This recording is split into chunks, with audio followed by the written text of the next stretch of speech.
ఒక వ్యక్తి పేరు హానోకు, మరొక వ్యక్తి పేరు ఏలియా. వీరిద్దరూ దేవునితో అత్యంత సన్నిహితమైన సంబంధం గడిపారు. హానోకు అనే వ్యక్తి 300 సంవత్సరాలు దేవునితో గడిపాడు. ఆలోచించండి, ఒక వ్యక్తి జీవితంలో ఎక్కువ భాగం దేవునితో సహవాసం చేస్తూనే గడిపాడు. హానోకు దేవునితో ఎంతగానో పెనవేసుకుపోయాడు. ఇక చివరికి దేవుడే అతన్ని తీసుకుని నువ్వు నాకు కావాలి అని వెళ్ళిపోయాడు. అతను మరణాన్ని చూడలేదు. ఇది చాలా అద్భుతమైన విషయం కదా. అలాగే రెండో వ్యక్తి ఏలియా. ఇశ్రాయేలు ప్రజలు దేవుడి నుంచి దూరంగా వెళ్ళిపోయినప్పుడు ప్రతిసారి కూడా ఏలియా వారిని దేవుడి దగ్గరికి ఏదో ఒక విధమైన అద్భుతాన్ని చేసి నడిపించాడు. దేవుని మాటను ధైర్యంగా ప్రకటించాడు. ఎంతమంది అటేపు ఎదురుగా నిలబడ్డా సరే ఇతనొక్కడే దేవుని కోసం నేను దేవుని మనిషిని అని చెప్పి గట్టిగా చెప్పి నిలబడ్డాడు. ఏలియా దేవుడికి ఎంతగానో నచ్చాడు.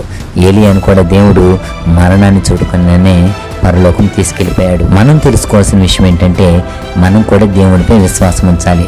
ప్రతిరోజు ఆయనతో నడవటానికి ప్రయత్నం చేయాలి. ఆయన ఏమైతే చెప్పారో వాటిని చేయటానికి మనం కూడా సిద్ధపడాలి. అప్పుడు మనం ప్రతి ఒక్కదాన్ని ఎదిరించి ధైర్యంగా నిలబడగలుగుతాం.